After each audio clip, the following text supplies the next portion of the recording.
I guess we can take the opportunity. We're going to jump down real quick to the new business section. Previously, our board vice president, Sam Dean, was elected by our board, and the role of vice president is to fill in for the president when he or she is not able to be at the meeting. So since Sam Dean stepped down because he moved out of the city limits, we need to elect a new vice president for the Pacific Park Board.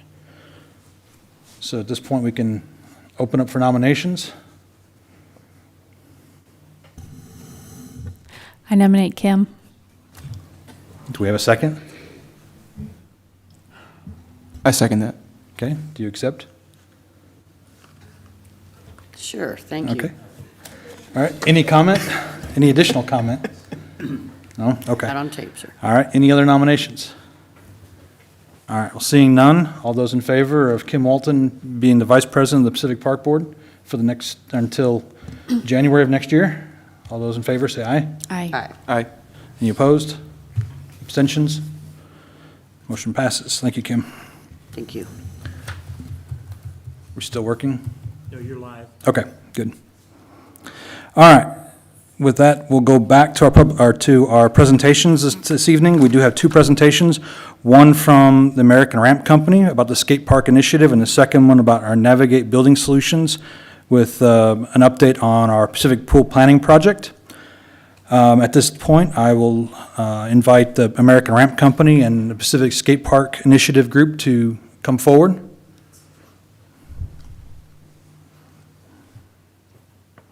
Hello. Thanks for having me. All right. My name is Evan Moss.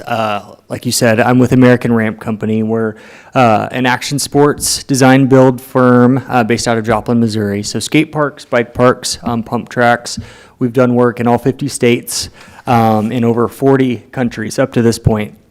But it's projects like this here in Missouri, in our home state, that we get really excited about. And communities like Pacific, where there's such a dedicated skate user group that's willing to come to the city, get all the information they need to present to you guys to show that this is a needed amenity for the skaters. It's just been awesome to watch.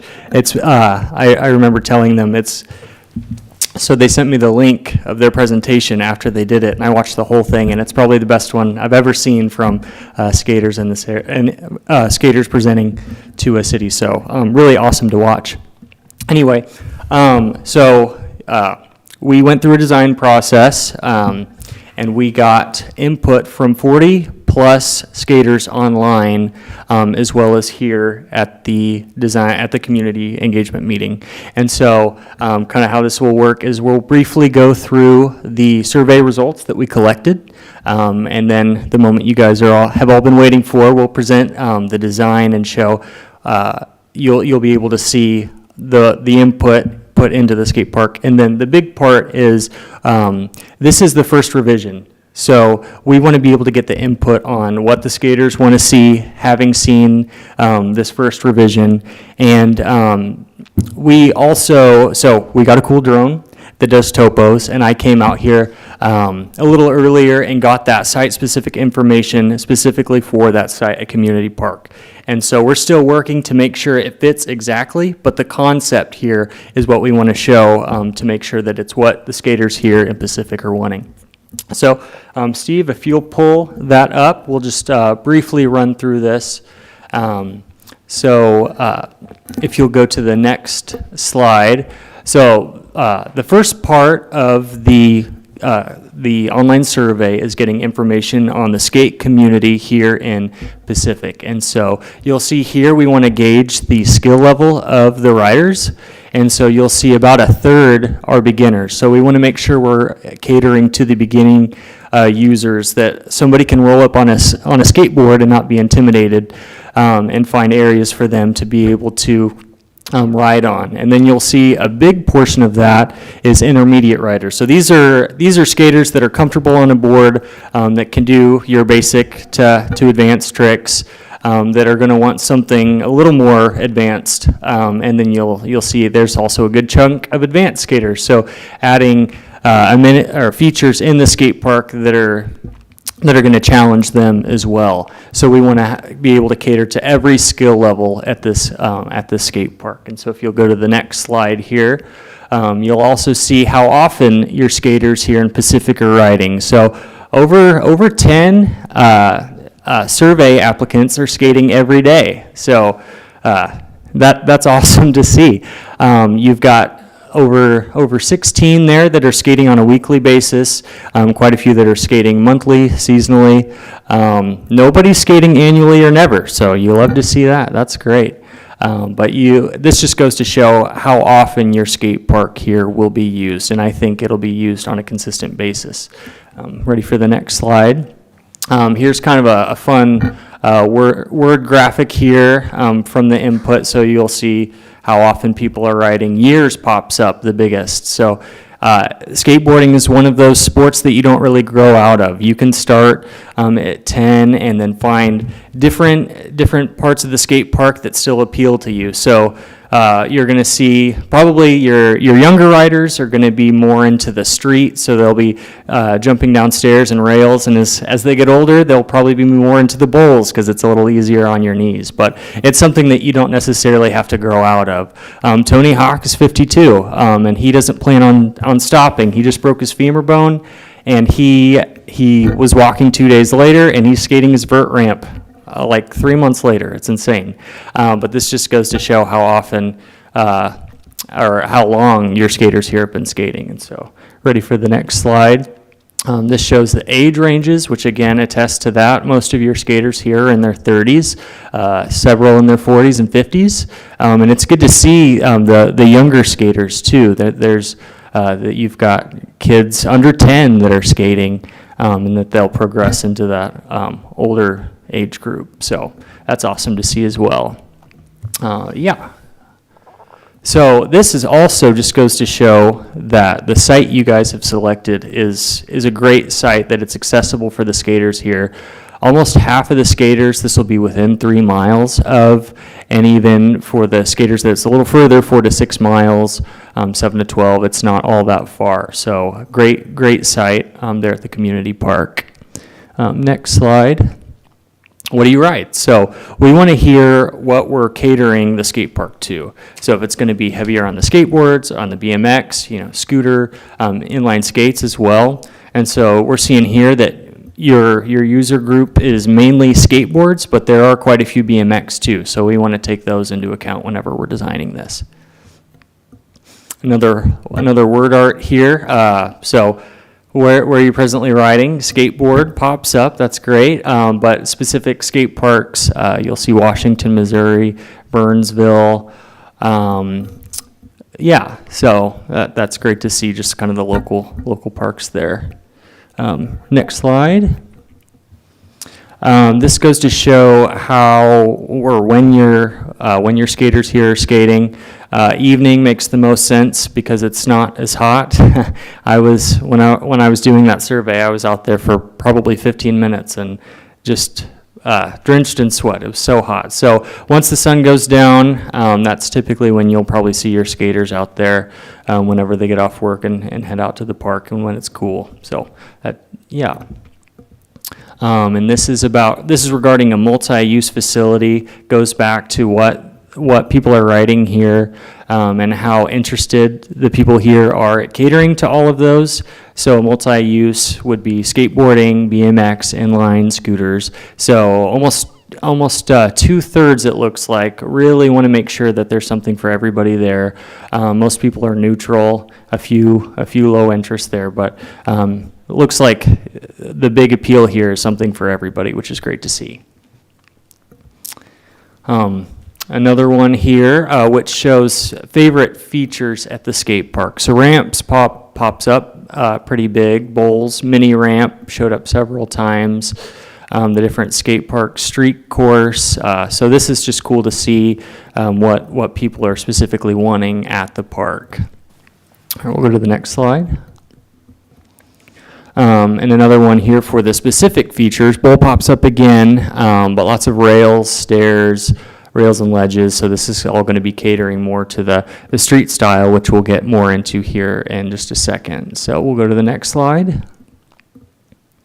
So building your perfect skate park. This gets into there are two main disciplines of skateboarding. So one being the street plaza style, which is going to mimic an urban environment. So you're going to see stairs, rails, ledges, and things like that.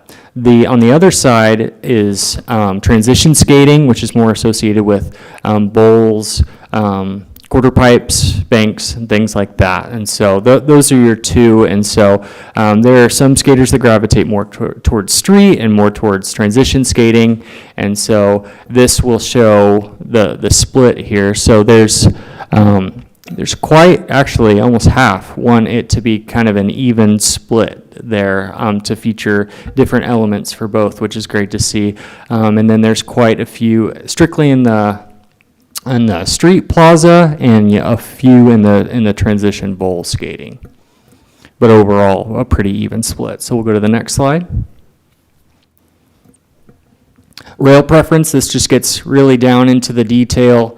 There's going to be round rails and there's going to be square rails. So square's a little easier to stay on, round's a little bit more difficult, but it's good to have both because there are tricks you can do, different tricks that you can do on each one. So most everybody wants an even amount of both, but some are really sticking to round and some are sticking to square. So we'll go to the next one.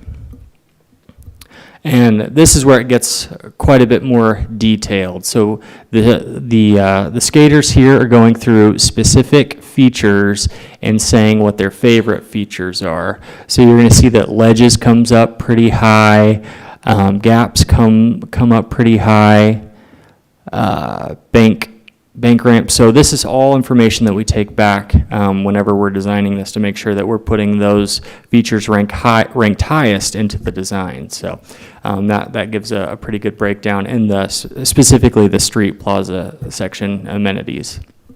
And we'll go to the next slide. So we're doing the same thing here with the transition elements, so the bowls and ramps. So having a little bit of a difficult time reading some of these. It's very small text. But mini ramp shows up quite a bit, bowls, things like that. So again, we're wanting to make sure that we're including a lot of those features ranked highest into the design. We'll go to the next one. This is probably about as specific as it gets with the edge treatment. So steel coping is going to rank highest. Pool coping is somewhat high for bowls. So that's about as detailed as you can get on this. And for the really experienced skaters, they're going to want to give their input because every little detail counts. And for more of the beginning riders, they might not know exactly what that means. But for the people that really care about how it turns out and all the small details, we want to make sure that we're taking all that into account. Okay, so when we were here last time, we brought up 4 designs. And so the favorite design here was design A, the Poplar Bluff Skate Park, which leans heavily into the street plaza style skateboarding. So just wanted to show, and I think it was probably apparent whenever we brought that up because everybody put their stickers on each one, but that one ranked the highest. And so we just wanted to show that here. Next slide. And another one here for the features most wanted to see at the skate park, which a lot of people are putting park. They want to see a skate park, different kickers. You'll probably see there's a kidney. That means kidney bowl, not just a kidney. But finally see it coming. So this was a free response that people could put specific answers into. So we'll go to the next slide. I think here it is. The moment you guys have all been waiting for. It's a little dark, but I'm sure we'll get it posted up on some social media. So this is the design that we came up with from your input and with the intended budget from the city. And so we wanted to make sure that it was accessible for beginning riders, as well as challenging enough for the intermediate and advanced riders. So most all these features are going to be features that you can easily roll over. So it's not something that you have to gap, but there are gap sections since that was something that was highly requested. I think let's go into the next slide here to see. Yeah, so here you'll see on the right side, there's a grind box that's less than a foot tall. So that's perfect for kids that are learning how to ollie up on there. And so on the other side of that, you're going to see a grind box that is a foot tall. And so that's quite a bit further to ollie up, but that's something that's a little bit more fun for the intermediate and advanced riders. And so you'll see there's, a rail there in the middle. That's going to be something that beginners can learn how to grind on. And then once they get better, there's that grind rail there on the A-frame that you can learn how to ollie from that A-frame onto the rail. And so you've got that fun pyramid hip section there too. That'll be great for different tricks across on that higher edge, but connected to the A-frame. So it's a really, really unique feature. We try to add custom features, custom features for each park that we're doing to draw skaters from different areas as well. So that's probably one of the coolest parts of the skate park right there is that. And so let's see what the next. Yeah, so this top section here, that quarter pipe is 4 feet tall, and so typically 3 to 4 feet is where beginning riders can learn how to drop in. And so there's that roll-in section at the top, so they can roll in from that height and get comfortable, and then eventually attempt to drop in. And so that's a fundamental of skateboarding, is dropping in to get speed to go into the rest of the park. And so that's going to be the lower quarter pipe there. And then on the opposite end that we just saw, that's the 5-foot quarter pipe. That's for more intermediate advanced riders to allow for enough speed to get into those different sections. And so you've got the bank ramps down there at the bottom that you don't have to gap down to get down to the bottom, but there is that in the middle that you can ollie into, or coming from the other way, do tricks up onto the top stage area. And then rails either way, hubbas either way. So whichever stance, whichever way is more comfortable grinding down, you take your pick. They're both there. And so we'll go to the next slide here. I wish this was brighter. So this is the signage. It says Jeffrey White Memorial Skate Park. We want that front and center to really honor Jeffrey White and his service to our country. And so, man, I wish that was brighter. But it's really cool having that front and center. And then if you'll go back, I think this is the last slide. So if you'll go back to that main image, 2 more. Really hard to see. Again, we'll get these posted somewhere where everyone can see them. There is a skateboard under the pavilion, a concrete bench skateboard. And on top of that, it also says Jeffrey White Memorial Skate Park. So we want to make sure that he's honored throughout the park. And so, yeah, this is the design that we came up with from the input here. So the concrete section minus the sidewalk and the mini ramp are what we were able to design within the budget from the city. But a half pipe came up so much that we wanted to be able to add that in. So that's going to be more of an add alternate as a future phase to design that in. But we wanted to show what that looks like. And that is a really popular amenity. That doesn't surprise me at all that came up to be so popular. But yeah, so that's just to show what that phase would look like. So, Evan, for those who aren't skateboarders. Yes. The half pipe, Yes. point So, that out. yep, on the right side, down towards the bottom, there's going to be 2 quarter pipes connected with flat work there. So that's going to be something where you'll drop in, and then you'll do a trick on the other side, and you'll go back. So it's something you can ride until you don't land your tricks anymore. Really fun for beginning riders because they can start at the bottom and learn the pumping motion in skateboarding, and then as you become more confident, you'll drop in and then do tricks up on the coping, and it's just something that kind of advances with you as you get better. You'll be able to do more tricks, and just a really fun piece. And so again, no surprise that came up to be so popular in the design. So. Yeah, at this point, having seen the design, we'll leave this main image up here. But for the skaters out here, we want to get your input. So I'll grab a notepad here.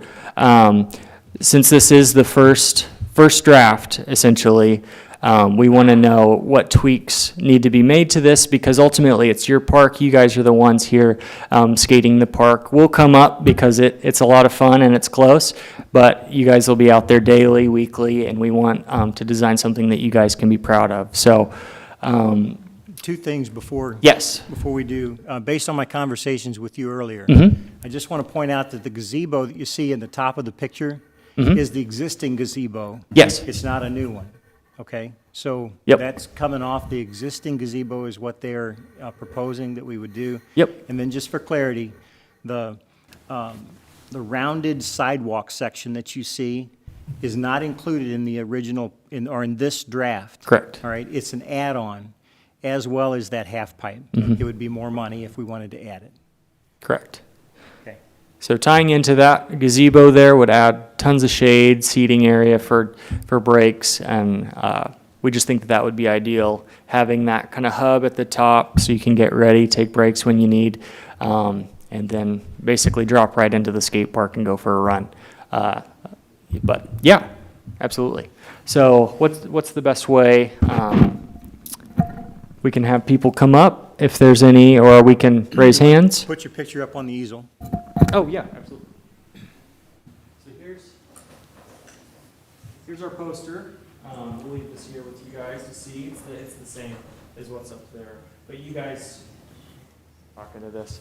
Anybody who wants to come up and give their input, you can directly point at this and say if there's anything. But yeah, again, we just want to make sure that we're designing the park that you guys want, that you'll come back to every day. So this matters, getting your input so that you'll be happy with the park. I know it can be intimidating coming up and giving input.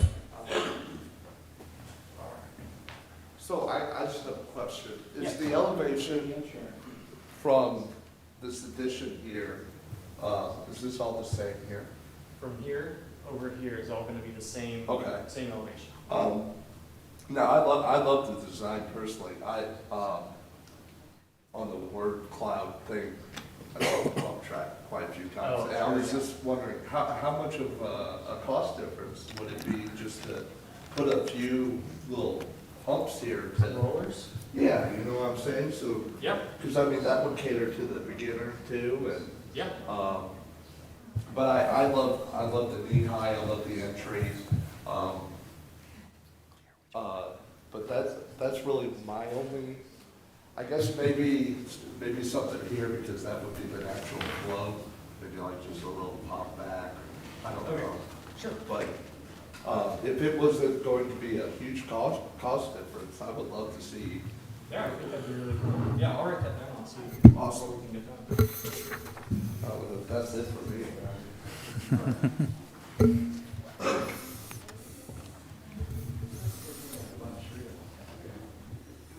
I'm not a skater. Okay. I'm really excited about this, though. Awesome. You mentioned the bench.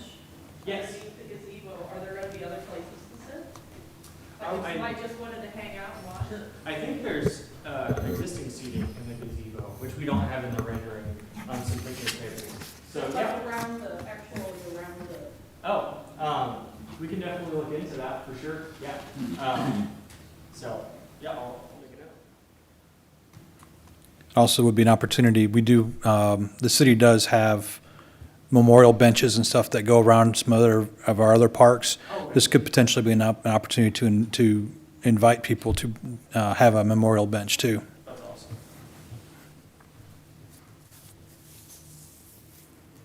And kind of along that line, has the White family or the other crews, the committee putting this together, have you guys seen this yet, or is this the first time you're seeing it too? Would you guys like to say anything about it? I'm not a skateboarder, but obviously my son was, yeah, he would. If you would, if you would come up and take the mic so that the people that are out in internet land can hear you, if you don't mind, Jeff. Come up to the mic. No, could you stand up and just talk into the mic? They'd love to hear from you. Well, as I said, I'm not a skateboarder, my son he would have loved this. He would have wanted none of the praise.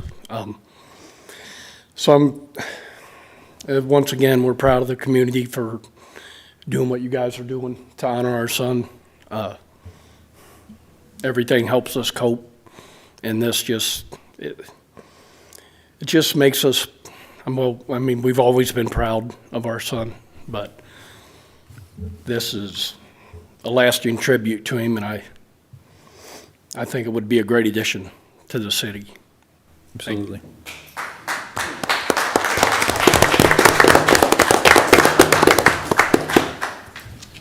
I know there's a couple members of the committee who's been putting this together. If you guys have anything to say real quick.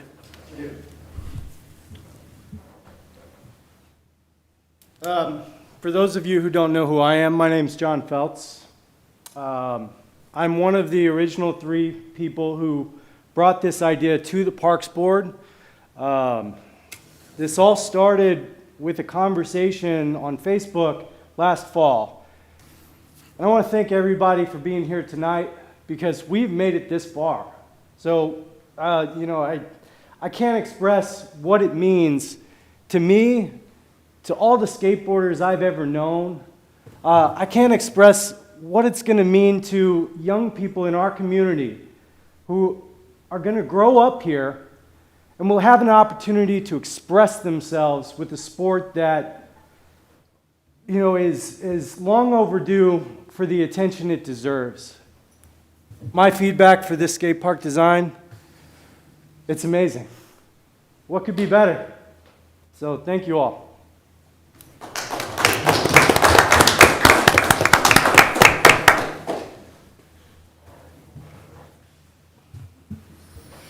I'll be around if anybody wants to catch me after this for specific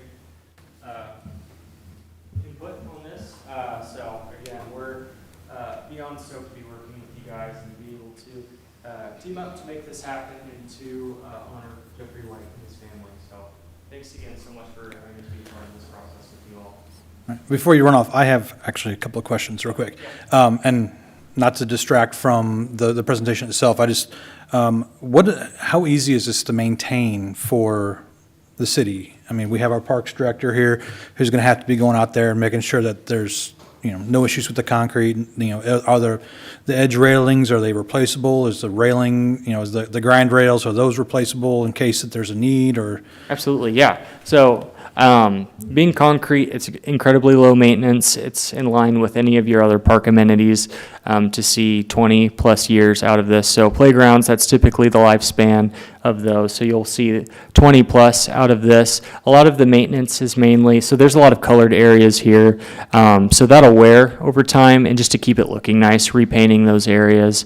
So there could be, over a long period of time, 10 plus years, maybe some small concrete to patch up and cracks to fill in. But overall, this is incredibly low maintenance. So it won't be too much of a hassle for you guys. Okay. And my only question actually is probably more for either Director Myers or Administrator Roth. As part of the city's responsibility, is it possible to include a flagpole with this for like an American flag and maybe the KIA flag to go with it? It's only money. I understand that. I'm just saying it's something to keep in mind, I guess, once we get there. Absolutely possible.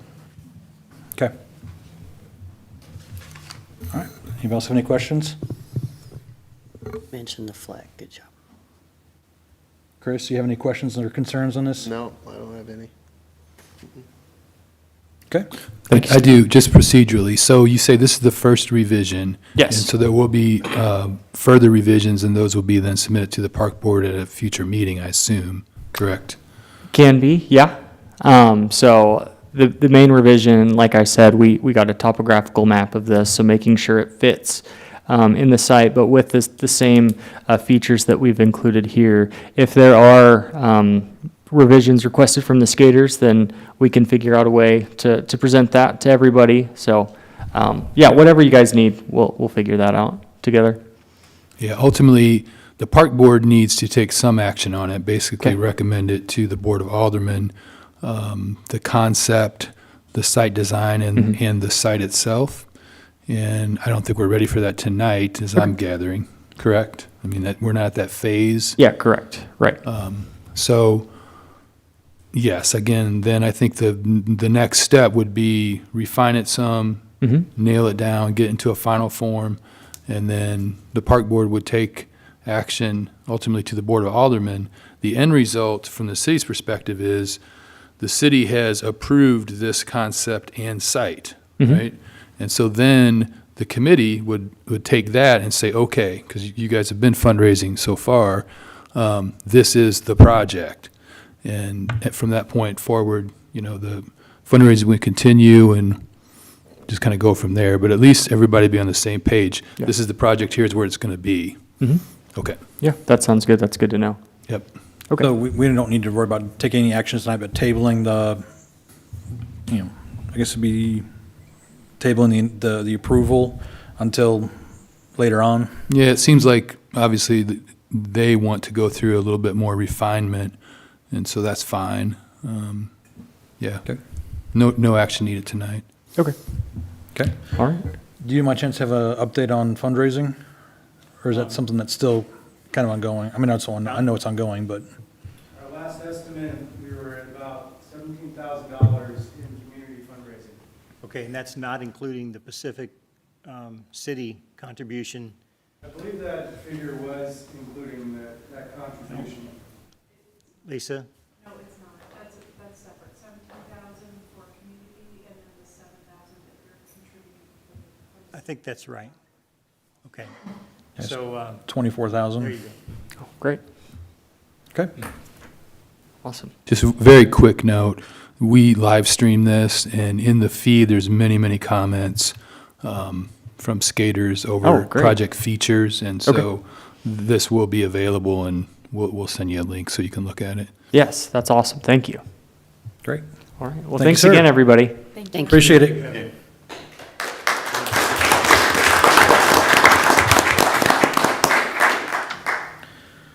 Our next presentation is by Navigate Building Solutions in regards to our municipal pool.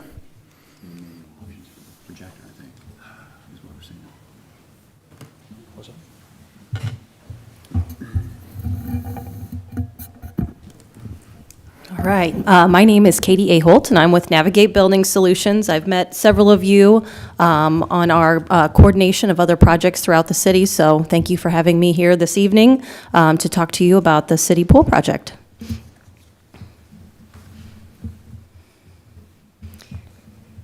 All right. So just a little bit of an introduction here. The agenda for tonight's presentation is really to walk you through what's been done over the past couple of years in terms of study of potential repair, renovation, or replacement of the city pool. There is some background information I'll walk you through this evening, and then also talk to you about the potential options of scope and the associated budgets with each of those. So, Steve, you can go ahead, 2 slides. All right, so just touching on the background information here at a very high level, the pool was originally designed and constructed in 1979. It's an L-shaped pool, about 5,400 square feet, 6 lap lanes at 25 meters, and there is a deep end with a diving board. I'll note here that is a non-compliant depth in terms of safety. The pool contains about 285,000 gallons of water, and over the years, various renovations have been made. There have been improvements to the filtration system and the safety aspects of the pool as well. So going back to 2019, the city engaged with Westport Pools to complete a study of the existing conditions of the pool. So Westport performed those site observations, visual inspections, and also went back and did a review of the construction specifications of the existing facility. Many of those observations, as you can see listed here, indicated non-compliance with things like the American with Disabilities Act, safety compliance with the Pool and Safety Act that has to do with entrapment. They noted pool water loss, pool decks that slope towards the pool, which again make it a non-compliant with current code.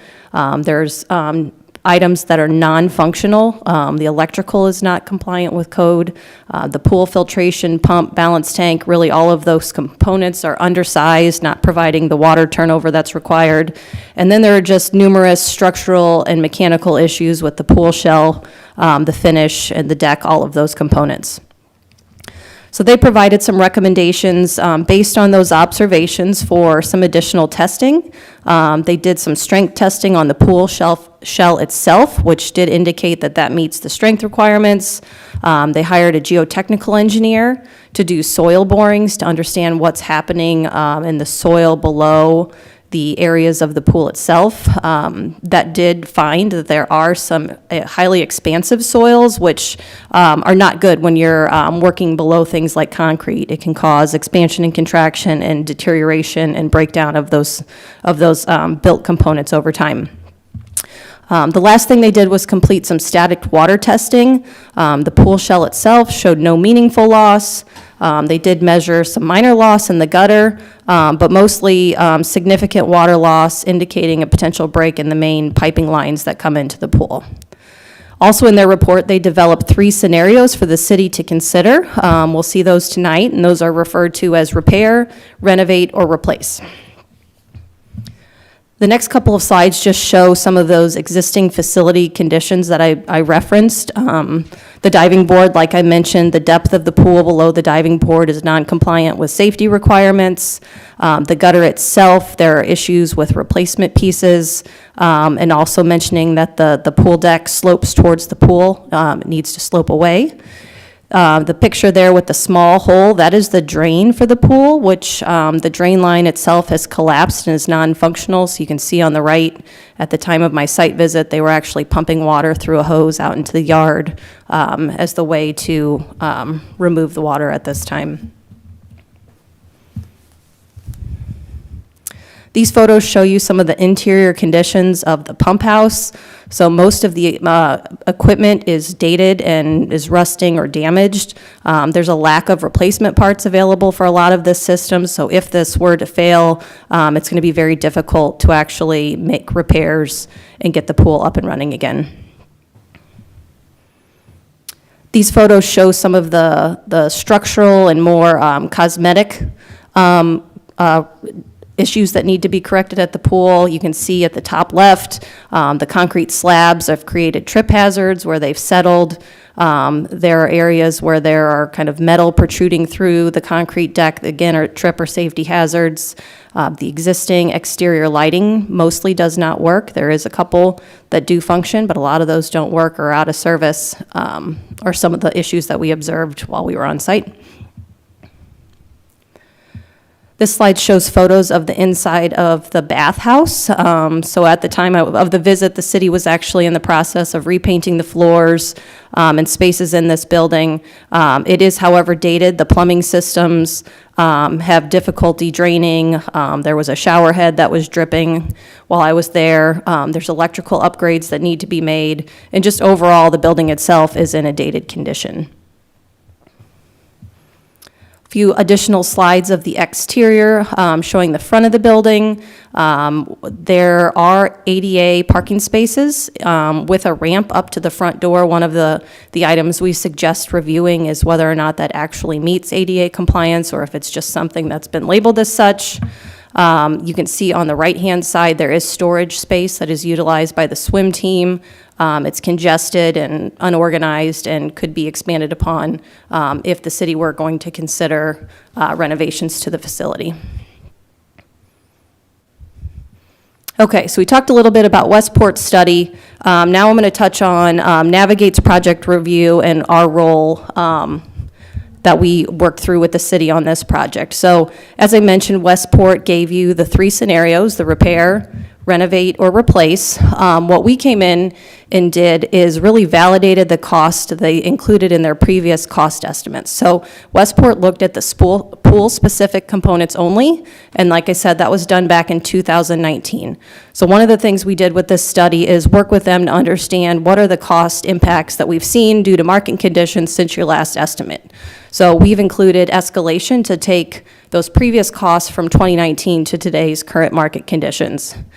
Beyond that, we also looked and estimated the other construction items that were not previously included in the scope. So things like improvements to the bathhouse and pump house, parking lot improvements, and then some of the site-specific construction like lighting or soil remediation that we found would be required as a result of that geotechnical report.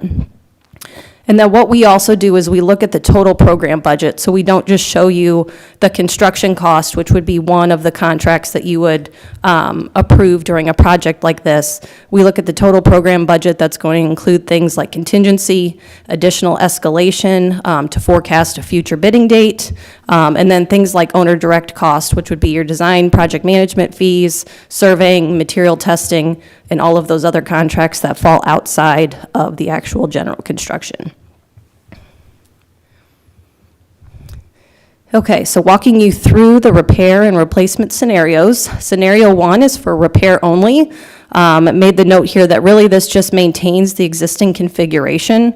It really just takes the pool into compliance with code and repairs the systems, I'll say. So you can see here kind of the listing of the items. It's going to replace the gutter, replace the pool section that does not meet the depth requirements at the diving board, replace the pool deck, install a new drain, repaint, repair the lighting, replace all of the equipment, so the filtration, the tanks, all of the things required to make the system work, and that filter system. From there, we also included things based on the walkthrough with the city that were identified in terms of improvement. So mention those plumbing systems in the existing bathhouse. It would be correcting the drainage on those systems, mechanical ventilation, and also some electrical system upgrades were identified. We also included things like replacement of doors and frames that have been rusted out, and then really just painting and refinishing of that building. So like I mentioned, scenario 1 is repair only, which will maintain the existing configuration of the pool. The bathhouse and pump house will be reutilized and improved. In this scenario, the splash pad is not included in those costs. You can see that kind of X'd out on this site. And the cost opinion we can provide for this scenario is just shy of $2.5 million. All right, scenario 2 is the renovation scenario. So this includes all of the things that we just touched on in scenario 1 that we've labeled as repair. From here, though, Westport has proposed some additional equipment for the most part. So it adds a zero-entry spray area, water slide, climbing wall, basketball goals, and volleyball nets.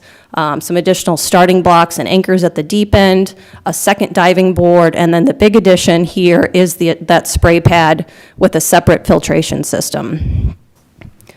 So you can see here the footprint of the pool expands slightly to accommodate that zero entry area, which would be located most closely to the bathhouse. They're showing the spray pad over adjacent, which currently is just kind of a concrete pad today. And then the pool footprint itself shifts slightly, but does maintain the 6 lap lanes like you have today. On this one, the cost opinion, we are estimating about a $3.5 million project. Right, scenario 3 is a full replacement. So the costs you're going to see here are demolition of the existing pool complex in its entirety, which would include the pool, the deck, the bathhouse, the mechanical building, and would be installation of all new in this case. So again, the pool size remains relatively the same, maintain the 6-lane, 25-yard competition, and the leisure pool areas with the addition of some additional equipment. We did price out 2 kind of additional add-ons that you could consider. One being 2 additional 25-yard lanes, which would increase the pool size and give 8 lanes total. And then the second alternate being additional pool play features and spray pad equipment that we will show you here shortly. So this was the example that Westport provided.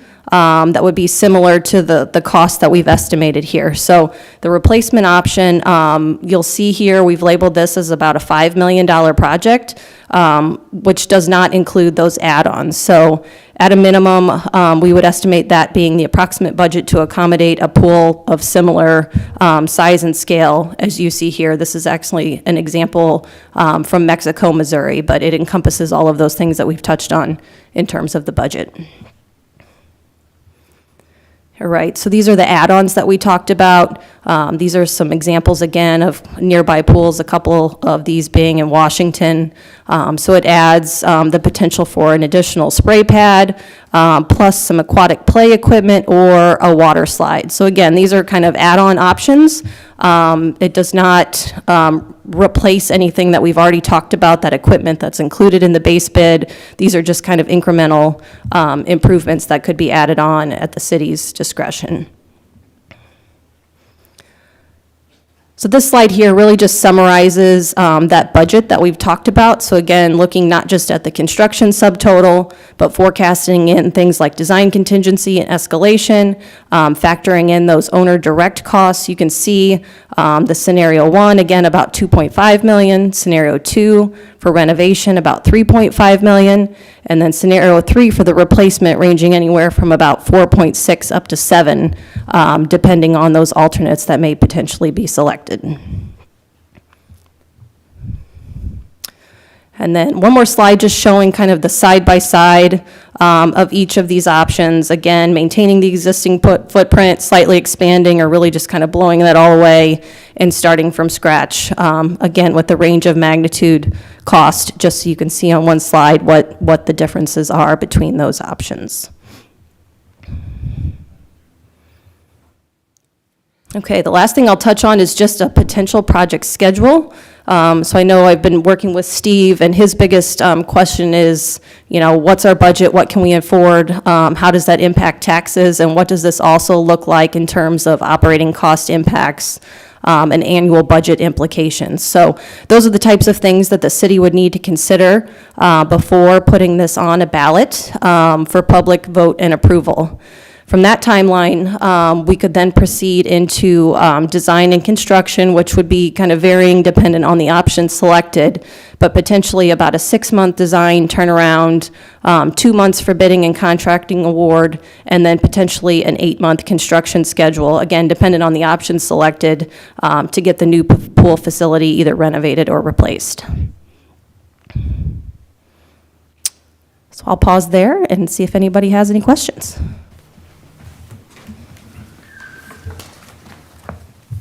Do you have anything you want to start with, since?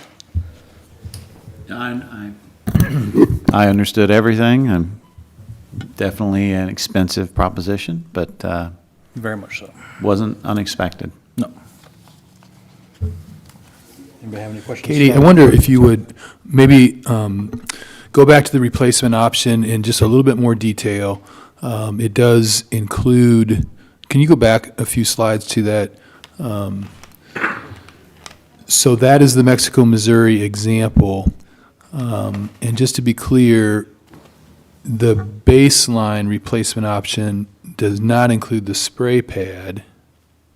It does include the spray pad. The add-ons are for additional equipment. So the real estate of the pool and the area itself is included. It's just how much equipment and additional spray features do you want to add into that space? Okay, so there would be a spray pad, and I know that's the Mexico, Missouri Yes. Example. Where is the spray pad in that example? So I think this one is slightly different than what they showed in the plan view. So Steve, can you go to the next slide if you don't mind?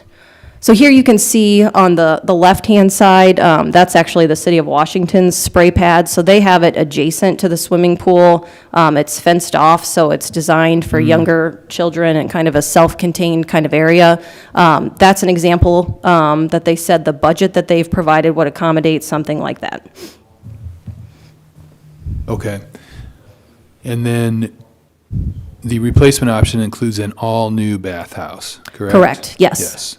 And pump house. And pump house, yeah. And the other two options, when you say would reutilize, essentially we're renovating the existing bones of the building, correct? We're not- Correct. Obviously Yep. not building new. Sure. Okay.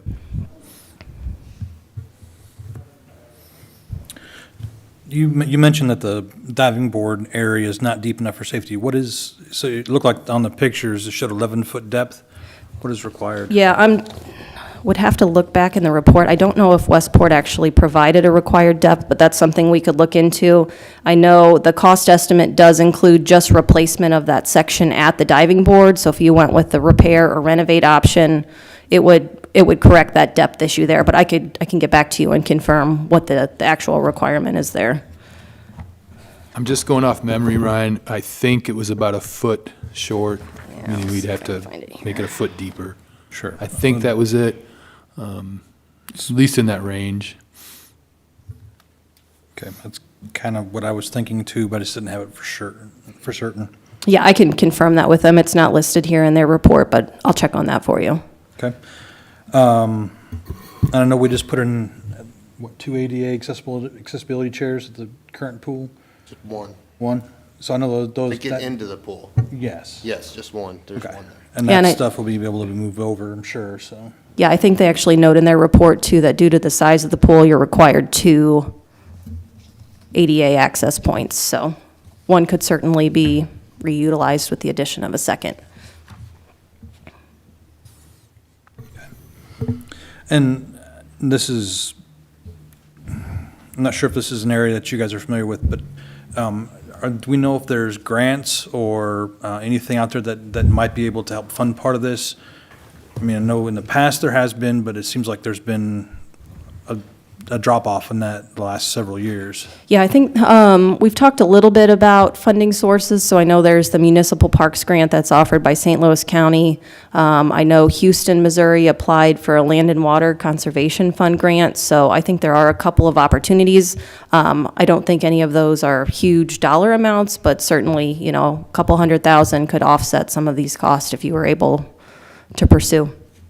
Sure. I mean, the current pool's not in St. Louis County, so I don't know how that would possibly work. Yeah, it just would not be eligible for St. Louis County funds.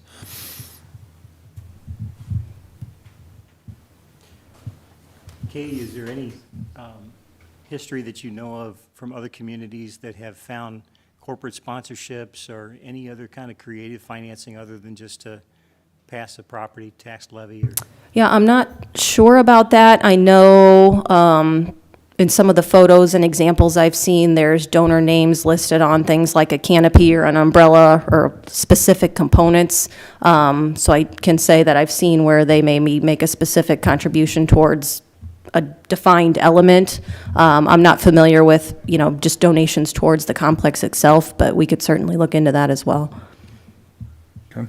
Yeah, it was another part of my question on that one. So, you had mentioned the soil conditions underneath the pool. I mean, I would hate to go through just a repair or even just to renovate without having some significant issue or corrections there. I mean, I'm assuming that there's ways to correct that expensive material. Yeah, so Terracon was the geotechnical engineer that did those soil borings. Their recommendation is to remediate 24 inches of soil below the pool deck or really any of the concrete slabs. So typically what we do is over-excavate that material. In this case, it's fatty clay, so there's not a lot that you can do to treat that soil to reuse it. So that material will be hauled out and then replaced with a granular rock type of backfill that then gets compacted and built over top of that. Okay. And that would require tearing out the entire pool bottom? Yes, yeah, so if you wanted to go that route, you would be replacing the pool shell itself. I think one of the good things is they did do the structural testing and found that the shell is currently in pretty good condition. I don't think they identified any major issues there that would indicate that the soils have impacted the pool shell. I think you can see areas of settlement in the pool deck itself, which would probably be the area that you may want to target replacement and treatment of those soils before the pool shell. Yeah, well, I mean, it sounds like we're gonna have to do pool deck repair or replacement anyway with having the wrong slope, so. Yeah, I was on the board here when we did that study in 2019. I remember some of the reports that came back, and that's the actual shell condition seemed like the bright spot in that report, Yes, yep. so. Katie, I have a question regarding the life expectancy of just repairing what we have. What do you think the life expectancy of that expense would cost? Oh, that's a good question. So I would have to reach out to Westport. So if you look specifically at the pool equipment itself, they could certainly provide us with the life expectancy of those types of things. I think, for example, this has been here since 1970s and it's lasted thus far. Things like the bathhouse, if you repaired the plumbing systems and kind of the infrastructure, I would expect, another 20 to 30 years, probably no problem out of things like that. The pool deck, again, if you do the soil remediation and do it correctly, it's a concrete deck. So again, there's some longevity just based on the material type. So I would expect 20 to 30 years on the major system components would be my best guess. What is the typical lifespan of a community pool like this? Ooh, I don't have a good answer for that one. So Just curious, at the 43 years that we've had this one, if it's average, high, low. I mean, don't need sure. specifics. Yeah, but- no, I can definitely reach back out to Westport. They see a lot of these things and they could probably give us an idea there. Can you tell me again the estimated time frame? Sure. So that was what I tried to summarize on the last slide. So I think, Steve, you want to go there? 8 months. Yeah, so we've reviewed with Steve and Steve, there's kind of some alternate procurement methods. So depending on how the city would procure the design services for this, either as a design build or a true design bid build type of project, that could impact the lead time or the process of the design there. But either of those options we think could be accommodated within a 6-month time frame. We typically allow 2 months for bidding and contractor award, so getting the documents out, receiving the bids, vetting those, and then actually signing off on a contract. And then construction, I think this is the biggest kind of wild card. So if we're just doing repairs, likely much shorter than 8 months. If we're doing a full-blown replacement, that's probably more accurate. I think the other thing that's very variable right now is just lead time on materials. So, there's electrical components out there that have a 52-week lead time. So some of this we would have to look specifically at what the scope of work is before we could recommend a more accurate timeline. But for something like this, we would project about 8 months as typical. Thank you. Mr. Roth, the part of the discussions has been the likelihood that this would need to go on a ballot measure. Can you explain what the timeline might be for that in addition? Because we need to know that it's okay with the voters before we proceed.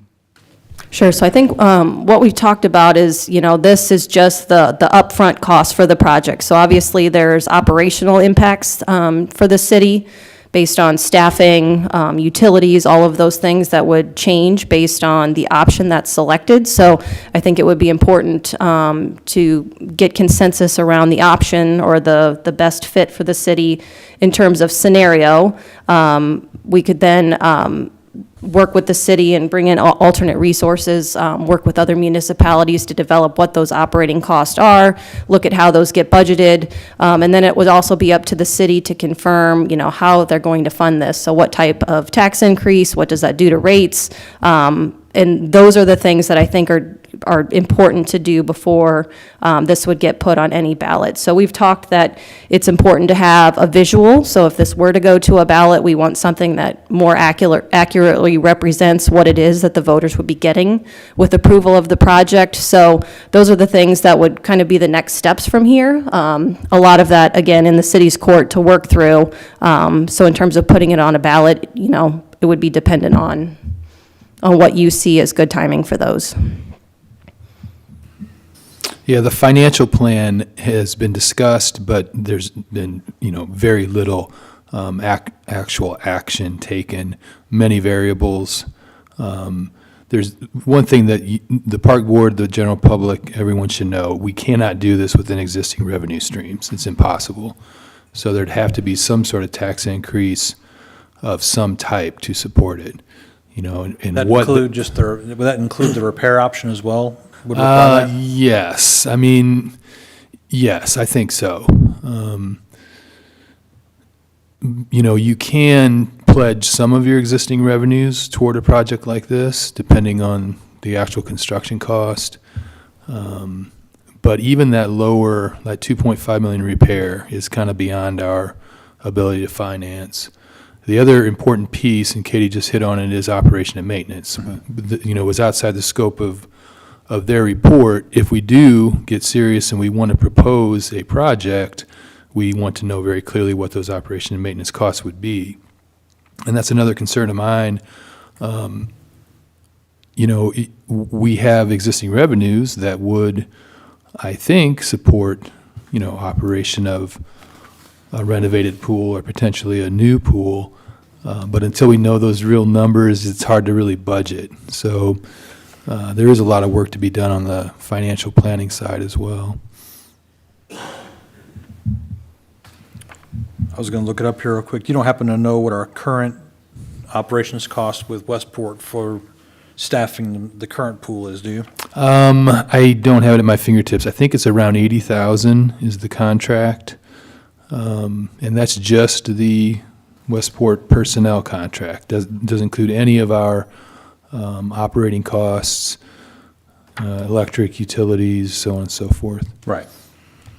So, a repaired pool as is would keep approximately the same contract cost with Westport, should we continue that.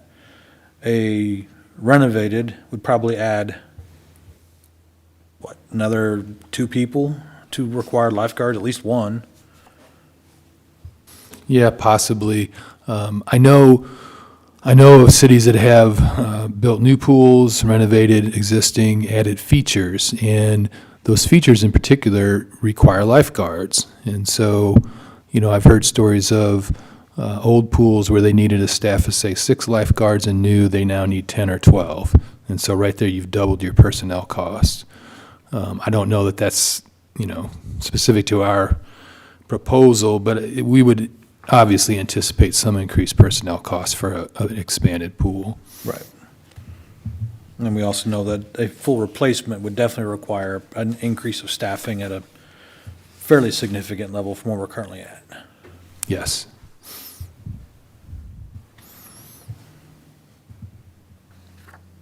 Just kind of an editorial comment. I too was bracing for a big number, and I have to say it was a little bigger than I anticipated. But we went through the process to know very clearly what we're looking at. There are some contingencies built in that are very variable. It's kind of a difficult time probably for you all to really, refine your estimates. We've had some success, frankly, in bidding some of our road projects lately. So I don't think it's ironclad that necessarily we're going to see these big price jumps. But having said that, at the phase we're at, the last thing we want to do is underestimate. And so Katie and I have had a pretty thorough discussion on that. I'm comfortable with their numbers. I know they are. For budget purposes, I think I trust their numbers. I think they're pretty good. Yeah. I'm in the engineering field, and the 52 weeks is a positive from what I'm seeing in some of my stuff, so that's it's just the world we live in right now, so. All right. Anybody else have any questions, or is there any questions from the audience? Any comments?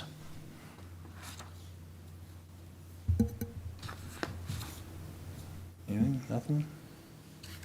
Awfully quiet. Okay. What are you going to need from us, just at this point? Well, later in the meeting, there is a space for you all to discuss it more fully if you wish. Obviously, at some point, Park Board, I think, should make a recommendation. This is what we would envision. I don't think there's any urgency here. I haven't heard that from the mayor or board. At the same time, we don't want to delay. So I know it's the first you've seen these numbers for sure. The concepts aren't necessarily new. But I think we ought to, I would like to see a recommendation from you at least by the next meeting. Okay.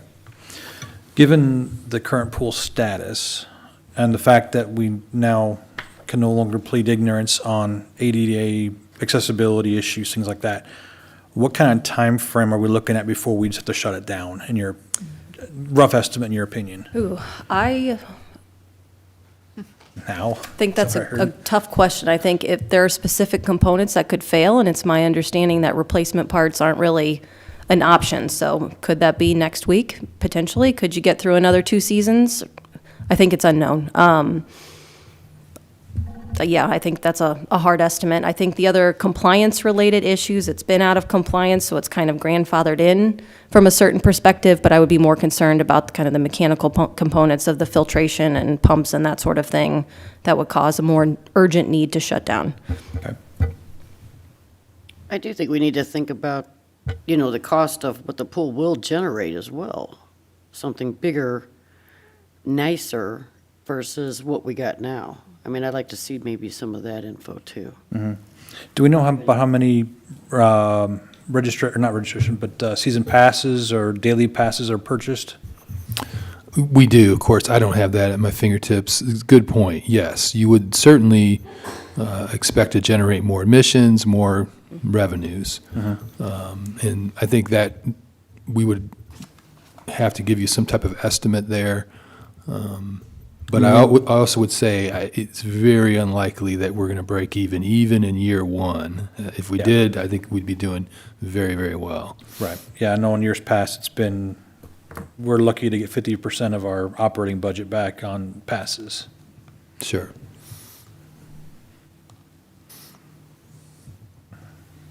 All right. Chris, do you have any comment on the current condition of the pool? No, I agree with her. It's just, when it happens, it's going to happen. There's no doubt it's going to happen. One last question I do have, though. If we decide to go with the full replacement, is that location, is that the best location available to us to be able to do so, in your opinion? We didn't look specifically at locations. I think it's certainly something that can be studied. It could be a condition where you keep the existing pool open and you build in the parking lot and then demo, so I think that would be kind of up to the city to determine, space-wise, best fit, but, there could be better sites that don't require soil remediation that could reduce costs. So I think if it is going to advance, that's something we could certainly consider, if there are alternate locations that you all would be willing to look at. One other comment I'll make too that I mentioned to Steve is, we were tasked with looking at the same 3 scenarios that Westport had provided originally. So you can see kind of various levels of budget. I think we do have enough breakdown in our estimate and some of the information they gave us, so maybe we gave you a 2.5 million and a 3.5 million, but it's, the city says, okay, we can afford 3 million. We can look at, are there specific components that get reduced, or even in the replacement option, we're redoing the bathhouse and the mechanical house. Maybe you keep those, but redo the pool. So one thing to consider as well, I think, as you look at this, are what are the specific components that are important and will be the most impactful, and then what does that kind of do to the budget? But this, like I said, was asked to look at those 3 scenarios that were previously provided as an example, so. Okay. Yeah, and I know as far as moving locations, I think our options are pretty limited currently anyway, so. So probably be still within City Park somewhere. Yeah, we haven't analyzed alternate locations. We really haven't, but I don't think there's a ready one that kind of pops up. Yeah, there are some existing utilities and things like that that can be reutilized. So if you move locations, you may be rebuilding infrastructure there. So there are some benefits of staying in the same location. Okay. Any other questions, comments? Mr. Myers, anything else? I don't believe so. All right, thank you. All right. Thank you. Oh, we do have a question here. Something to think about, the skaters may have some input if the skate park is right next to the pool. The design may be conducive to having more kids join the pool because they're right there at the skate park. Definitely. For those online who didn't hear, the comment was that with the skate park right next to the pool, there will be some synergies there between the 2 features of the city park and the potential for additional season passes or additional pool use by families coming in to use the skate park as well. Thank you.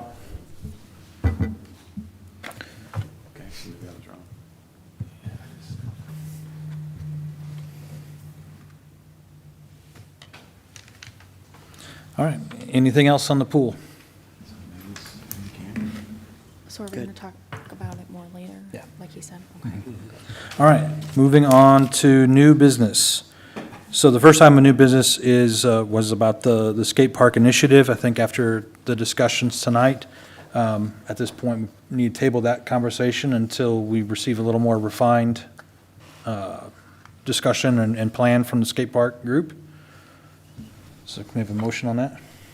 Yes. Table that? I want to make a motion that we go ahead and table the Pacific Skate Park Initiative until we get the refined draft or plan revisions, especially from the comments tonight, and then we can make that recommendation. Okay, I'll second that. okay. Any discussions on the motion?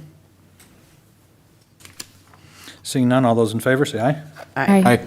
Okay, we will table that until a further meeting.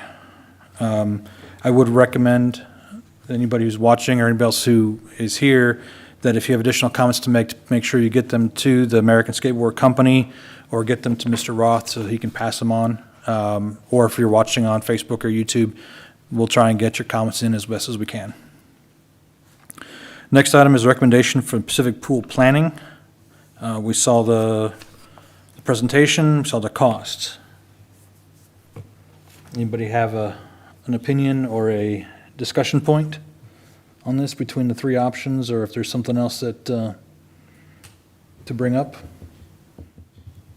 And we can table this one as well to the next meeting or two. I think we need to talk. So, I mean, yeah. I think those, especially as you move towards the renovating and replacing the pool, those are pretty substantial numbers, but I mean, I just think that based on what we're hearing, it seems like it's a matter of no pool, maybe sooner than later, or taking that big bite and, just kind of taking it as it is. I mean, in my opinion, I just feel like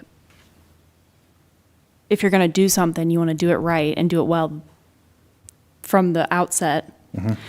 So to me, it just seems like repairing for sure is just, like putting a Band-Aid over a gaping wound. Renovating is a better option in my opinion, but I feel like, speaking from experience as someone who has kids, young kids, and being in that stage of my life right now, I know that from what was presented, that replacement is something akin to that would be phenomenal for our community, I think. I know I have heard from a lot of other people in the community they would like to see something like that, especially for the younger kids, more of the shallow, zero entry or splash play kind of options. I know I have driven well outside of Pacific city limits to pursue those types of things. And again, know many other people who do. Thinking about income that it might generate, or, revenues that it would bring in from surrounding communities. I mean, I do know Eureka has like the timbers, but it's not, from my recollection, doesn't offer near as much as what was presented tonight. I think you draw a lot from Eureka area, Wildwood, obviously our town, but Villa Ridge, Gray Summit, down 44 Goodway. I think it would draw a fair amount of attention. Yep. And we do know we're one of the few pools in the area that is actually capable of handling swim meets and stuff as well. So that's something we definitely don't want to let go of. Right. So, personally, I would like to table this, any decision until at least another meeting or two. Yes. To allow further discussion between us. And we can take comments, from the community in various ways in the meantime. We can get some additional information from Chris and Mr. Myers and Mr. Roth on any options, any additional options we may not need to consider, and of course, we need to probably discuss some potential feelings with the aldermen as well. I know that we do have a couple of other ones here with us tonight that are probably seeing the numbers for the first time as well, and would love to hear their comments. Are you making the motion? Well, actually, so, I'll make a motion to table this thank you. for tonight's meeting until we have a chance to talk about it more, get some input potentially from the community and some time for the Board of Aldermen to Okay, take in those numbers. all right, I second that. okay.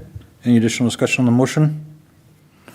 All right, so on the motion on the table is to table the discussion on any further actions on the swimming pool planning until a later date. Are all those in favor say aye? Aye. Any opposed? All right, motion carries. We will return to this topic at a future meeting. One thing I will do, Ryan, just so you know, I'll bring you a basic financial report, actual revenues for the season. By the next meeting, August will be, fairly close to the end of the season. Okay. I'll see, I'm not going to have any O&M costs, but I'll at least have a little bit of more information on that, and then also bring you some idea what the finance costs would be for the various options. Okay, yeah, that'd be great, because we know that we're looking at something probably fairly significant, given the fact that, our current park budget is in the neighborhood of $400,000 a year, and just the financing cost of this would eat up a good portion of that, so. Yes. Yeah, I'll have that ready for next meeting. Okay. I do want to thank, before we move on to the next item, I do want to thank the Skateboard American Ramp Company for being here tonight, and for Navigate for coming and giving presentations. I think it's been both of those presentations have been beneficial for all of us, and would ask that if you do have comments or concerns about these two items, to make sure you get them in. You can send them to the park, or send them through Mr. Roth or Mr. Myers, and we'll be sure to collect them and take that into consideration in the near future. Will people be able to get to the presentations? Will they be posted They will be anywhere? live streamed online. Yeah. City of Pacific YouTube channel. I knew that, but I meant the actual presentation themselves, the files, just the screenshots and stuff. We certainly could. Mhm. Can we put them on, I know we did the pool study a couple years ago, that PDF was placed on the city's Facebook, webpage. If that can be done again, that would be, Take care of it. okay, perfect, thank you. Yes, and we can do that. I do not have the information from American Ramp. I have it. Okay, so, yeah, we'll post them both. Okay. I just know that there was some of those pictures that were real light, especially for the ramp company. They show up really And good on the screen. Do they? Okay, good. So, all right, our next item of new business is a seasonal rental for the Pacific Soccer Association for Liberty Field. We do have a speaker card, and we do have a seasonal park rental application. The desire is for Liberty Field Soccer Park, or soccer fields 1, 2, and 3. And this would begin, I don't have a beginning date on here, but Mr. Chris?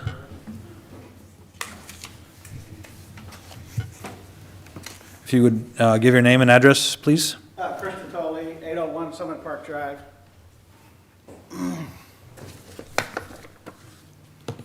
Go ahead. With the PSA Soccer Board, we're wanting to find out if we can have the fees waived as long as we are allowed to maintain the fields, as in fertilizing and overseeding and aerating on the fields. That's what we're, to have the fees waived on for the rental for the Right. season. Okay. I know, Mr. Roth, we've done that in the past, as long as they provided the proof of that and all that information. I know it's been an ongoing discussion, but, Yes, yes, I know you've waived the fees in the past. So, I guess it's a decision for the park board. Yes, there's a section within the ordinance, and I don't have it right at my fingertips, I believe that it gives the park board authority to waive fees for good cause. Yeah, I'm familiar with that one. Right. And we've done that, obviously, for PSA for years, under the understanding that there would be field improvements and stuff like that. So. And I know there's a lot of new faces here from the last couple, over the last couple of years, so, you have any questions on what's being asked? So I know in the past, you guys have you participated in fundraising for the snack bar, you've Yes. done field work, you've done like I said, the seeding and fertilizing and all that stuff as well along the way, so. And PSA, you guys are a nonprofit, correct? So. Okay. Have you turned in the insurance information for the application? Yeah, it should be turned in. Okay. This wasn't included in the packet, but that's all right.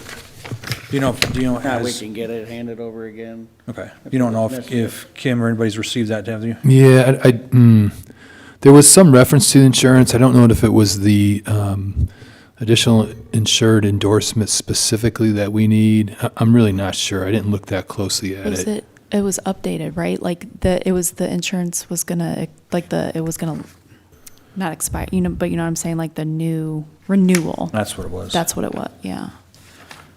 Yeah, we've got, they have to be insured, they have to grant the city additional insured status. It's just very routine.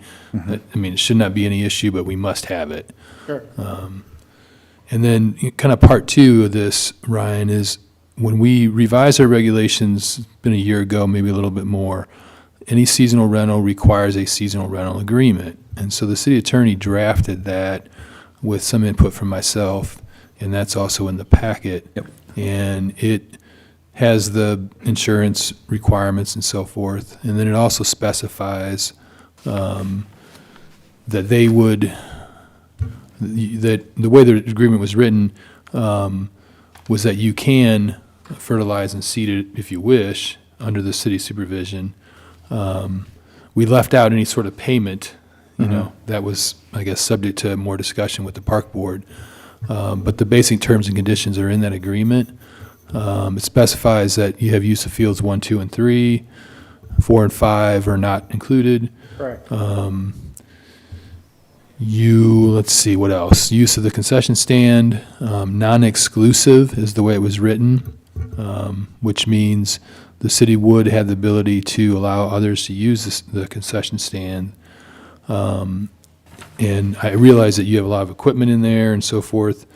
I will say the agreement doesn't specify real clearly exactly how that works. Okay. But I think there's a desire on the part of the city to have it available to us if we wanted to use it. For example, rodeo, right? If we wanted to use that concession stand during the rodeo, we, of course, should have that right to do that. What else? I don't have it right in front of me, sorry. Yeah. Storage of soccer goals. There is a refundable damage deposit that's required. Cooperation with the disc dogs and other groups as necessary that use other parts of Liberty Field. Obviously, you have exclusive use of fields 1, 2, and 3 for your season, but there are other groups that will be using other parts of the field, so parking, things like that have to be done in accordance with city ordinances and all that stuff, so. Yeah, I think that pretty much covers it. Okay. All right, does anybody have any questions? So we don't have the insurance on file that we think. Right, well, at the moment, we don't, so. It's required by the agreement. Yeah, it so is, so. Right. Yes, this agreement requires signature by They gotta have the mayor and city clerk, so they wouldn't be able to sign this until it's fully executed anyway. So we can approve them pending insurance and direct the mayor to sign the agreement once all conditions are met. Yeah, I make the motion that with the proper insurance and paperwork in place, that we go ahead and waive the fee for them for this season and make sure that the papers are signed off by the mayor in accordance with everything that we need met. Okay. And the agreement looks like it's still in draft form? Correct. Is that correct? It is, and there's one thing that we need to add, of course, is payment. And so if the payment will be waived, then it needs to be specified, and it would be waived in consideration of the seeding and fertilizing. I mean, there has to be some cause. So then the agreement would need to be modified to require, basically, that you would be required to do that. Yeah, I think we had it aerated, seeded, and fertilized last year, and I guess in excess of about 2,500. So I think Right. that supersedes the rental fee for the season. Yeah, rental fees would be $900. So do you need to Right. amend your motion? I will go ahead and amend that motion to include that the final agreement would also show, in lieu of the aeration, fertilizing, and other, sorry, and the, well, now I forgot where I was at. Seating? Yes, seeding, the normal care that you have done before is included in lieu of for the waive of the fee. Okay. I'll second that. Okay. Everybody understand the motion on the table? Any questions, further discussion? No? Mr. Fowler, is that agreeable to you as well? Yeah, that sounds fine to me. Not that you have a lot to say in that, but, Right. all right. So given the motion on the table, all those in favor, say aye. Aye. Aye. Any opposed? Abstentions? Hearing none, motion passes. So thank you. Just make sure you get the agreement, or get with Mr. Roth to get the agreement signed and insurance taken care of. Perfect, thank you. Thank you. And I think it will go to the Board of Aldermen. Yeah, that's usually been the case. Okay, sure, just, and We would recommend that it, yeah, and the ordinance doesn't specify, it just requires a seasonal contract. And so it was drafted with the idea that it would go to the Board of Aldermen. So it will go to the board at the July 19th meeting. okay. Yeah, does that, I mean, that would, well, that's fine. I can have that discussion, the side discussion elsewhere. All right, any other new business we need to attend to? All right, moving on to old business. The items that I had have to do with Jensen's Point. Two questions. In previous meetings, we had directed the signs, the sign be returned to, the Civil War sign be returned to Jensen's Point, and then approved, or requested, I guess, that the donated sign for the Civil War site or the historic site, rather, be placed. Has either one of those occurred yet, or is it still in No, they haven't. They're consideration? on the to-do list. Chris has them, not on the top of the list because there's a lot of things coming before it. I'm sure. But it is on there and shall be done as soon as, Fairly soon. soon as possible. Yeah. Okay. Yeah, I know this is probably a fall or winter project, probably as much as anything else, so. We've got another flagpole at Jensen Point that needs to be installed, as well as the beach volleyball. The list is long, so, but those are on it. Okay. Yeah, beach volleyball is another one that I had a question on. The equipment's on hand, it just needs the pits worked on then? Well, we're going to completely dig them out and build it as if it's new. Yeah, okay. All right, any other old business? Seeing none, moving on to Park Superintendent report. I only have a couple things. The swale we've been working on at Liberty Field, it should be seed and strawed tomorrow, hopefully, if everything goes as planned. I handed out these flyers here for a dump trailer, these quotes. My personal opinion, I would like to get the one from Mid-America Truck Tops here in Eureka. It is the cheapest one also. I actually looked at that one and looked at one from Stillwater that they had built, and I think the one from Mid-America Truck Tops is just as good. Stillwater builds, so that would be my recommendation, to get the one from Mid-America Truck Tops. Okay, this is the actual dump trailer, not a Right, bed this is dump replacement, trailer. okay. Yes. Yeah, and the budget for this year included that, and actually, this is actually under budget quite a bit, Yes. so thank you for that hard work. I know that was, it took a lot of time to put all this Right. together, Well, so. it's hard to get a bid on a trailer right now, because if they don't have one in stock, Yeah. they won't give you a quote on one even. Mhm. So, Okay, and the truck we ordered 2 years ago, still nothing. Steve Roth and I had talked about an option B, maybe looking for a used one with low miles, but that's still in discussion. this trailer, is it gonna, I mean, how big of a truck is needed to pull this one? 3/4 ton. Okay, Yeah. And currently, the one truck I want to replace that's rusting out and going into the floorboards and everything, it's only a 1/2 ton also. okay, But it needs to be replaced. Like I said, the floorboards are starting to rust out on it even, so. okay. All right, Can I speak to the truck? Yes. Just briefly. It was ordered, what, close to 18 months ago? A little Seems better, like. yeah. Yeah. And it's still, we have no assurance whatsoever that it's going to be delivered. And I don't like buying used. But this is a situation where we really ought to, I think, look into it. Chris and I have talked about it, just as he described. The truck that second truck we're using is, not good. And so I think what I'd probably like to do is ask Chris to start looking at used trucks and just get an idea of what's out there in the market, how the pricing is. If we find one we really like, maybe we'll bring it back to you next month. Obviously, any of this would ultimately go to the Board of Aldermen, but as I say, it's not, I really don't like going that direction, but this might be one of those situations where it really makes the most sense. So just kind of keep you up to date on that.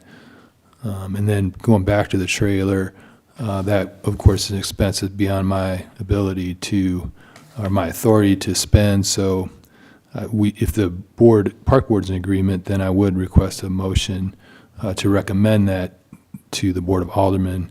And if we got that, then we would move to send that to the board next meeting.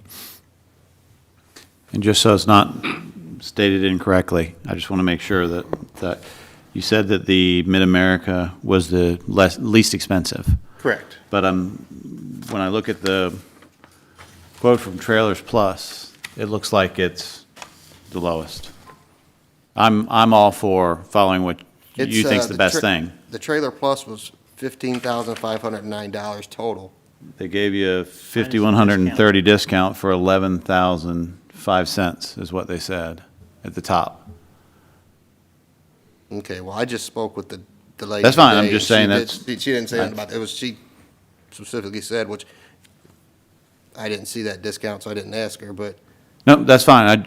I just don't want to say that to the Board of Aldermen and be wrong, that's all. And I'm- the one from Trailers Plus, there will be a shipping fee on that one also. I would still go with your recommendation. I'm not questioning you on that. I'm just, I And then- want to make sure that we're not Yeah. saying, oh, we went with the lowest when Right. we may not have. When the Eureka one, they got them in stock right there in Eureka. We could just, All for it, shipping not, fees. Well, given that this goes to the Board of Aldermen, then we'll get clarity on those points. I'll put that in my report to the board next meeting. We'll know exactly what the number is and so forth, but and there's not a chance that this trailer that you priced out in Eureka disappears before the next 2 weeks? Well, they got 3 of them, so. Okay. Chris, was there any in stock at Trailers Plus in St. Louis? No. So this has to be ordered. Yeah, that would have to be ordered. And then the one from Stillwater would have to, they build them once you order them. Did they give you any idea of lead time? Trailers Plus says they don't give lead times because they don't have none. But they said typically every couple months they get a shipment, but that's typically. Gotcha. The other thing I would note on here, the Trailers Plus quote says right on it, the quote valid until 7/8/22 only. So that's only good until Friday, Right. so. They won't, a lot of them won't extend them long because they don't know when they get their next shipment, they don't know what it's costing them. Right, so when we have to go to the board in 2 weeks, or at this point, what, 12 days? This quote could change again anyway, Yes. so.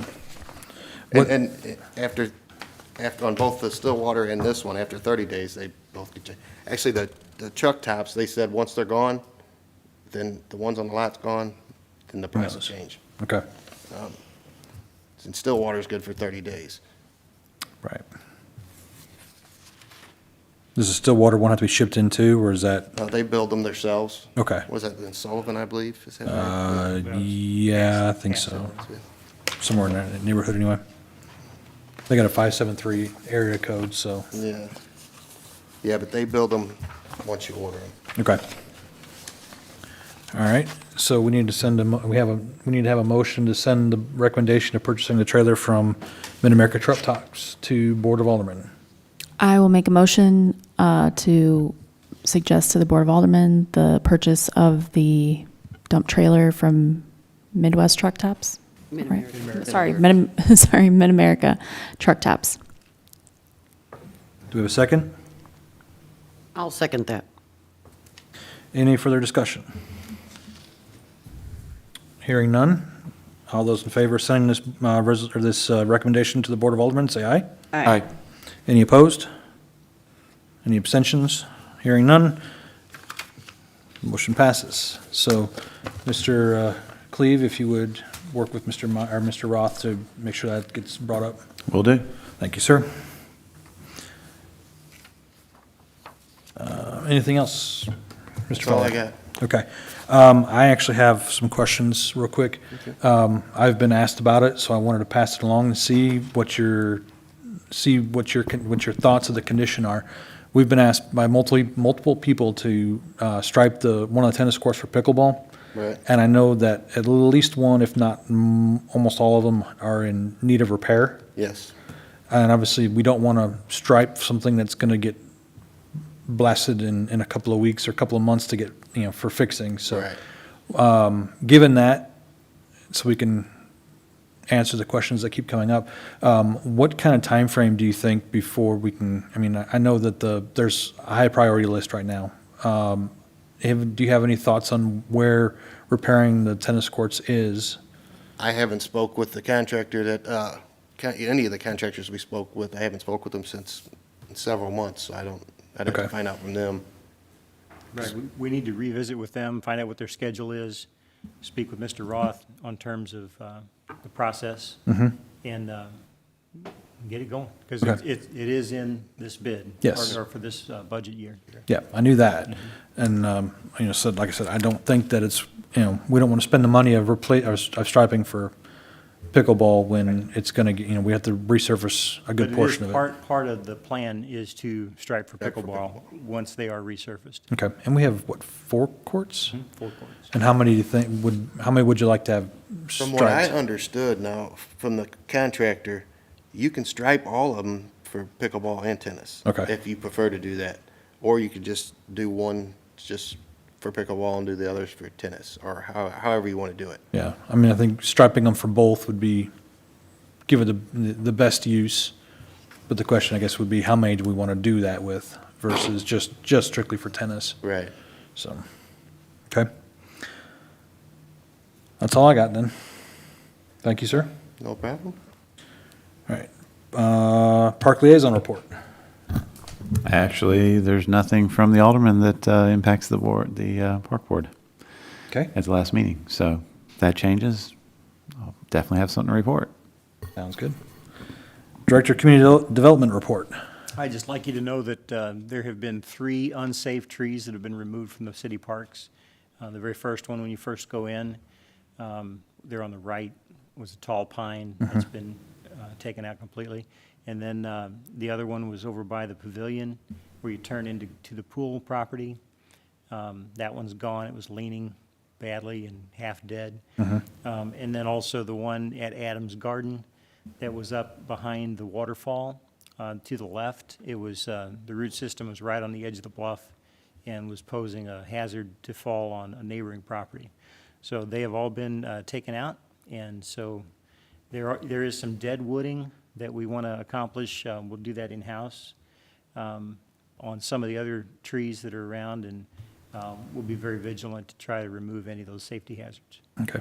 I was alerted, there's a couple of trees on Liberty Field along the walkway, I guess, that need to be, could be looked at as well. They'll be taken out. Okay. Yeah, we'll do that ourselves. Okay. Yeah, I figured they would probably be pretty easy to do, Yeah. relatively speaking, anyway. And the others pose some other difficulties with high wires and that type of thing around them. We just didn't want to tackle it. Okay. Anything else this evening? Not this time. Okay. City Administrator? Nothing additional, just thank you all for your time, and I'm glad Chris was here. I know he's been wanting to attend, and will attend more regularly. And I think Chris and George are doing a good job in the parks, and glad to see the park board back in action, so to speak. So. And when that open seasonal position, that was never filled? We tried, yes, we did. We got nowhere. It's a fact. So it wasn't for lack of trying. Yep. And is it no longer being actively attempted to or anything? No. Okay. All right. Miscellaneous. Any other thoughts for the group? Yes, no? I have one little thing, but I hear that there's a lot that you guys are working on right now. So, but at the last meeting, we talked about just making sure that we are actively visiting the different parks and whatnot. And so I did make that effort and saw with Blackburn Park, like as you are driving up that really tall hill, to the right, there's like some signage. I think maybe it had like the park hours. I did take a photo, I can look at it, but it was like maybe the park hours or Yes, whatnot. I believe And there so. was some overgrowth. It was very hard to see, so. We're actually putting a new sign up. I'm having one made now up Oh, great. towards the top of the hill closer, Okay. because nobody sees that one apparently. Yes, yeah. And that was going to be my other recommendation, was just, it seems like there's not great signage. So if someone was, especially people who are traveling through Pacific who don't live here, but they're looking to visit some of the parks and whatnot, just pointing them in the right direction of how to get up to Blackburn maybe, or saying this is Blackburn Right. Park. Yeah, it is difficult. A lot of people don't know, don't have a Right. clue it's there, right. But, okay. Yeah, there's a couple of street signs on the top of a Very, pole, yeah. but- If you aren't paying, if you're not looking for it though, I think it's probably pretty easy to, And I think we spoke one time, Steve, about putting a sign closer to the bottom, so people would know it was there, but Okay. I know we have I'm not sure who pays for it. We have the billboard right there at Viaduct Street. Come see Pacific's Blackburn Park, and Well, that billboard, its arrangement is that the owners used to keep it blank. yeah, And so I approached them, and they donated the space on basically an 11-month proposition other than fireworks season. And that's the same guy that owns where the tent gets set up. right. So anyway, anytime you all want to change that, we can talk about it. Right now, they're just promoting Jensen Point and Blackburn Park. Those ads, it's just, again, it's only money. Yep. But it's not a lot, so we can talk about it. Yeah. No, they're obviously those signs are they're pretty good. We just want to make sure that when we're sending people to go check these places out, that they can actually get there and know where they're at. Right, I So- think those are probably pushing 5 years old, somewhere along those lines. Okay. All right. The only other thing that I have mentioned earlier is that there is currently an open seat on the park board, and if there is interest, or if you know of people who might be interested in it, to have them get a hold of the mayor, and she will be happy to talk to him, guarantee.